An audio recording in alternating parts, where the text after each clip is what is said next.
Yo guys, sorry you already know today we're back playing some more Master Detective Archive Rain Code.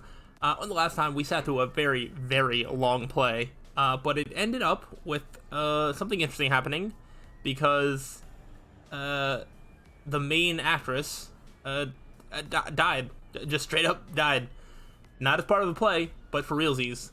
And now we are stuck with the aftermath to see what we're going to do. Somebody call for a teacher! Please report it to the peacekeepers! Our theater club rehearsal performance is hereby canceled. I repeat. Yeah. Is it canceled? I think it was at the end anyway. What's going on? Oh, a crime! You slipped right through it. Shinigami, you don't get to participate in this one. You said you didn't want to. Is this part of the show? No, I don't think so. I think this is real. Then that's a real corpse on the stage? Tetsuhiko, this is where master detectives come in. We have to do something. No. I can't deal with corpses. What? How are you a detective that can't deal with corpses? Oh my gosh. You get worse and worse every single time you open your mouth. Huh? Dead people's faces terrify me. I can't handle looking at them. And the blood. What's with the blood? It's all way too horrifying. I can't deal with gory stuff. How did you get here? You're joking, right? You're a master detective. But I'm not assigned to murders. I mainly handle undercover investigations and stuff like that. Uh-huh. So, yeah, I'll leave this to you. I grant you the right to investigate the crime scene, rookie. What? I'll use my disguise ability and try to leave the panicking students out of here. I'll leave the rest to you. Of course you will. Alright, well. Everyone, stay calm! Let's all move into the hall in an orderly manner. Yuma! What do I do? This is awful! It sure is. Stay calm, Kurumi. That wasn't an act just now, right? That's not in the script. Yeah, I mean, that would be, I'd have some questions if it was in the script. Auden really coughed up blood. She's really dead. Who could have thought a real murder would happen during a play? First Aiko and now Cotton? Is the school cursed? Hmm. Yuma, it's a murder case. It sure But is. if the peacekeepers come, they'll just cover it up again. Please, I need your help. Please investigate this case, Yuma. You want me to do it? I mean, who else? Got it. You're just doing what she says again? Wow, if you want to get on the flat-chested Uggo's good side that badly. Shinigami, you were so excited about this crime. Do you want me to look into it or not? Because you need to pick a side. Or you can just shut up, please. Hey, you also want to peek at the crime scene for your own reasons. Busted. Anyway, it'll be trouble when the peacekeepers arrive. Let's search the crime scene before they get here. Yeah, this won't look weird to everybody. Well, I guess everybody else is sort of cleared out of the way. It's just like, there's like one random girl just running towards the dead body. Alright, well, this is not the investigation that I thought we were doing. I don't know how much... But can I tell you what I saw? Sure, but before that, I don't know how much we're actually going to get to investigate anything that having to do with Aiko. I kind of now just get the feeling that we're going to solve this crime, and the culprit of this crime is going to be like, oh, yes, I also killed Aiko, and then that's just going to be like, wrap up that whole thing. Which I don't know how I like that, but at least here we can get some, like, real tangible evidence. Yes, please. During the performance, I was doing odd jobs in the wings. Aside from the theater club members, there wasn't anyone wandering about, like an outsider. I mean, other than when Tetsuhiko jumped in right at the beginning of the play. Oh, yeah. Sorry about that. Well, that's part of the investigation, right? You can't see everyone from the stage after all. Isn't that why he went up there? So he could memorize all the faces that were there? You know, I wish that was the case, but I just don't think so. Right. I think he just wanted attention. But setting that aside, since she didn't see any outsiders, the only persons of interest are those within the theater club. I'll keep that in mind while taking a look around. I've done a few investigations already. I should be able to handle this now. Yet you were hopelessly reliant on yours truly until now. I see it's not your brain making the decisions anymore. I've been doing perfectly fine without you, actually. The eyes are wide open from agony. The body is completely motionless. I can immediately tell she's dead. Though she displayed many expressions while acting, her face is frozen in death in the end. This isn't an act. She was struck by an abrupt and unscripted death. Was it poison? I mean, it seems like it must have been, but who knows? That's most likely the case. There are no external injuries, and given the circumstances, she must have ingested poison. This will be tough to solve if that's the case. I know nothing about poison. What? A detective who doesn't know his poisons? Don't tell me you're a poison virgin! Ew, gross! Well, you perverted little detective. Get on your knees and apologize, and maybe I'll teach you a thing or two. I'm not apologizing to you for anything. How about something like, I'm sorry, I should know my place. I can't live without you, Shinigami. If she was murdered with poison while on stage, the poison must have been prepared somewhere else. I love when Yuma just sort of like ignores the Shinigami's like saying anything. I need to look for that while checking out anywhere else that seems suspicious. Hey, don't ignore me, you jerk. Right, no external injuries, given the circumstances. Likely she died from drinking the poison. Yep, it's a corpse. Sure is. Alright, we got this glass. There are 2 glasses on the table. The props used for the duel of poisoned cups. I think this glass was supposed to be stored upside down on the shelf in the back. Cotton was the victim, but she's also the one who set it on the table. Interesting. Maybe poison was already applied to the glass beforehand. Hey, do you know who prepared these glasses? Oh, it's the girls on prop duty. The freshmen are handling them this time. Do you know where this glass was before it was placed on stage? Props are kept in the theater club storage. This glass should have been in there too. The theater club storage? In that case, any club member would have access. Was real poison applied to the glass? It was applied somewhere. I just thought it could be possible. But there's the risk of being caught by applying the poison after it was moved to the set. If poison was applied, it would have been before being brought to the set. But on days like this, when there's an open rehearsal, props are brought out of storage right after school. The glass should have stayed on that shelf the whole time. After school. Which means it'd be even harder to apply poison before then. Yes. At the very least, the props in the set were fully prepared at least 1 hour before the performance. Okay, glass was placed upside down on the stage shelf. 1 hour prior to the performance. Good to know. What about this bottle? There's a wine bottle on the table. Cotton poured the liquid from this bottle and started to suffer after drinking it.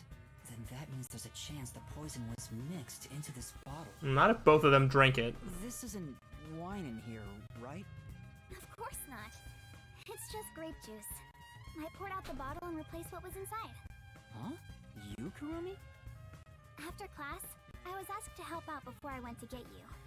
I'm still a theater club member after all.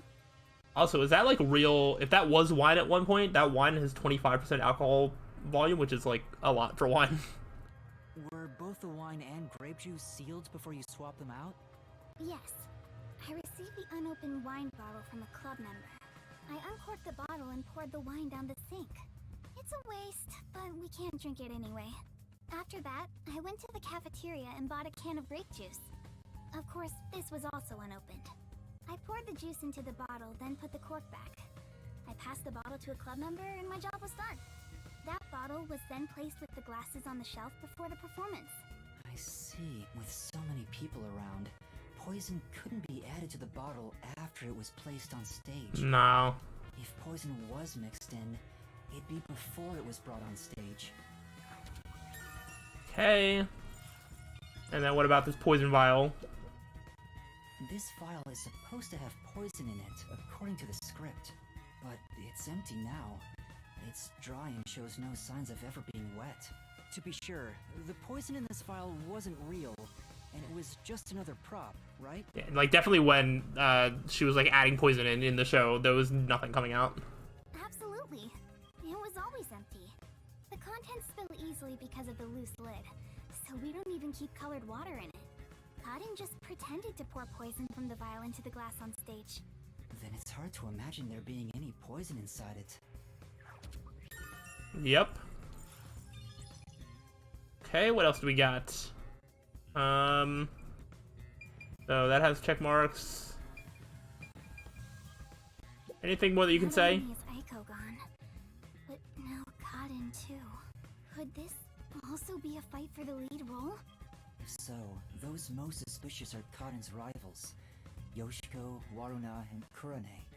Yeah, so now the culprit choices are down to 3, I guess? Is the culprit one of those 3? I need to find out if there was anything suspicious about them during the performance. Kurumi was in the wings the whole time, so perhaps she knows something about the others. Let's ask about Yoshiko. Before the incident occurred, do you know where Yoshiko was and what she was doing? I didn't see Yoshiko in the wings. She may have been watching from the audience. Oh, right. Speaking of which, Mm-hmm. during the performance, I noticed Yoshiko walking down the aisle. I thought she was coming back from the restroom, but I didn't see her take her seat. What if she wasn't part of the audience? And where was she? Where could she have been? Mm-hmm.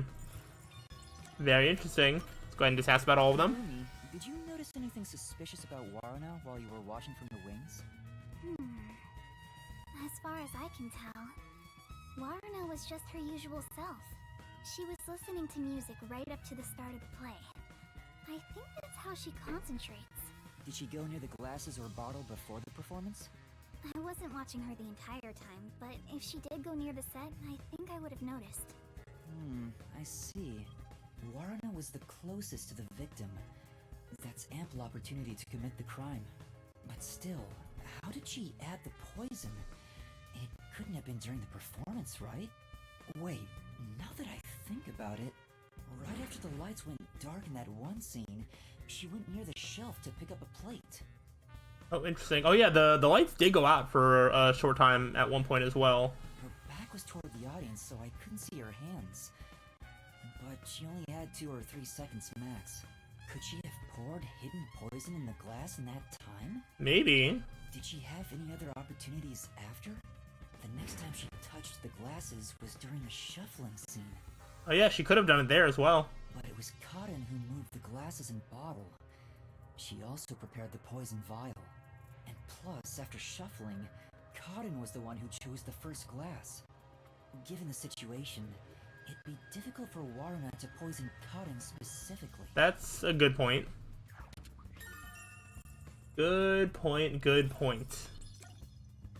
I still don't trust Yoshiko, but who knows? What about Kurane? Did she seem strange before the incident occurred?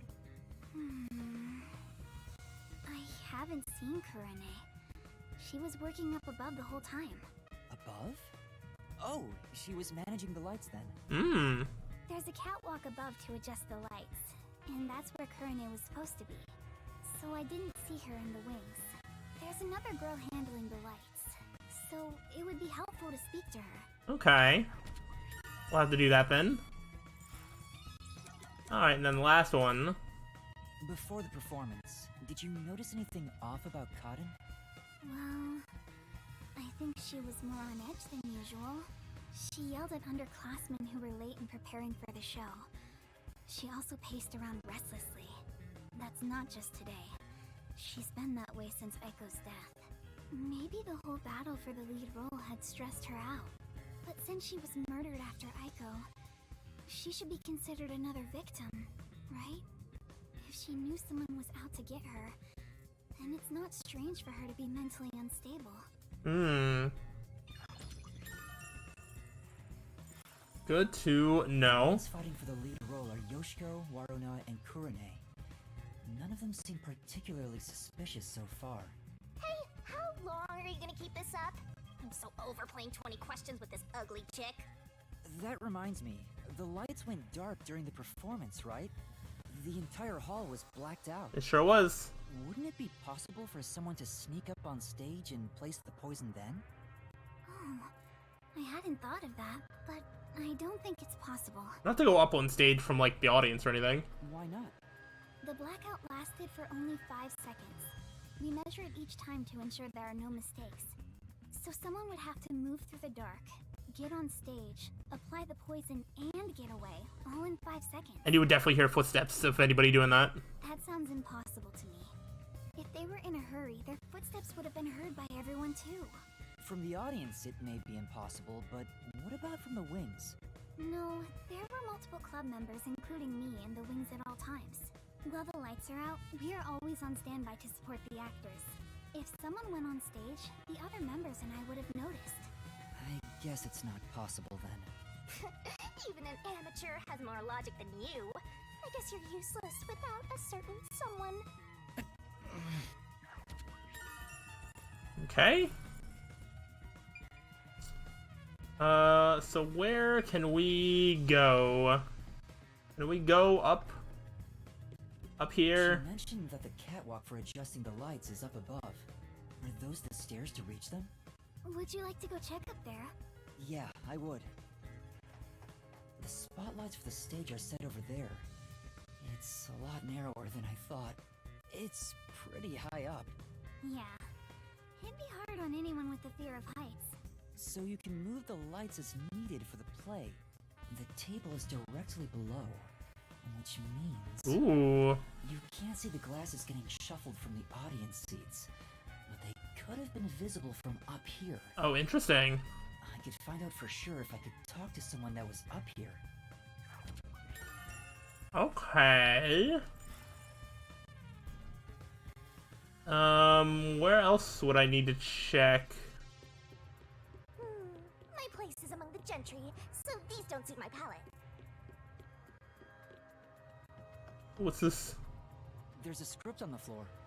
That's the script of the play.